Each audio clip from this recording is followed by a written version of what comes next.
మొన్న దదర్‌లో జరిగినటువంటి ఈ యొక్క ఘటన చాలా పెద్ద ఇష్యూ అయ్యింది. పోలీసులు కావాలనే ఆ మహిళ యొక్క ప్రైవేట్ భాగాలను పట్టుకున్నాడని చెప్పి, వాళ్ళు దీని మీద చాలా పెద్ద రాద్ధాంతం చేస్తే, దానికి సంబంధించినటువంటి వీడియోని ఇప్పుడు పోలీసులు బయట పెట్టారు.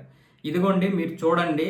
ఇతను వేరే వ్యక్తిని పట్టుకోవడానికి వెళ్ళాడు అంత ఆవేశంగా. ఆ వ్యక్తిని పట్టుకున్నాడు. అతను పట్టుకొని ఇలా వెనక్కి తిరిగి మీరు రండి అని చెప్పేలోగా ఇంకొక అమ్మాయి ఆ పోలీస్ చెయ్యి మీద పడి అతన్ని విడిపించే ప్రయత్నం చేసింది. ఆ ఎవరైతే అవతల ప్రొటెస్ట్ ఉన్నాడో అతన్ని విడిపించడానికి ఈ యొక్క పోలీస్ చెయ్యి మీద పడి ఇలాగ లాగే ప్రయత్నం చేస్తే, అది పొరపాటుగా ఈ యొక్క వ్యక్తి ఆ అమ్మాయికి సంబంధించినటువంటి ప్రైవేట్ భాగాన్ని పట్టుకున్నాడని చెప్పి చాలామంది రాద్ధాంతం చేశారు. దాని మీద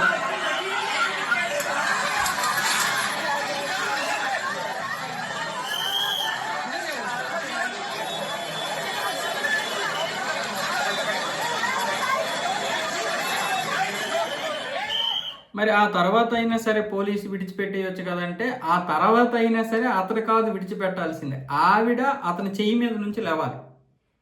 మనకి ఆడపిల్లలు ఉంటారు, మన ఇంట్లో ఆడవాళ్ళు ఉంటారు. ఇలాంటివి మనం కూడా ప్రోత్సహించకూడదు. ఈరోజు మనం వీటిని ప్రోత్సహిస్తే రేపొద్దున మన ఇంట్లో వాళ్ళకి ఏదైనా జరిగినప్పుడు మనం ఏదైనా చెప్పగలమా, చేయగలమా? కానీ జరిగింది జరిగినట్టుగా చూపించాలి. ఒకవేళ అప్పటికీ ఆయన ఉద్దేశం ఒకవేళ అదైతే ఆయనదే ఆ పాపం. నిజంగా ఆయన అలా చేశాడంటే, కానీ అక్కడ పట్టుకున్న తర్వాత ఆ వ్యక్తిని పట్టుకున్న తర్వాత ఈ అమ్మాయి ఎవరైతే ఉన్నారో అతని చెయ్యి మీద పోలీస్ చెయ్యి మీద పడి ఇలాగ లాగే ప్రయత్నం చేసింది. అతను లాగుతూనే ఉంది. ఈ యొక్క వీడియో వెనక నుండి వచ్చేసరికి ఇది ఇట్లా చెయ్యి ఆవిడ చేతిలో పెట్టాడేమో, ఆవిడ దీంట్లో పెట్టాడేమో అని జనాలు చాలామంది తప్పుగా అర్థం చేసుకుంటున్నారు.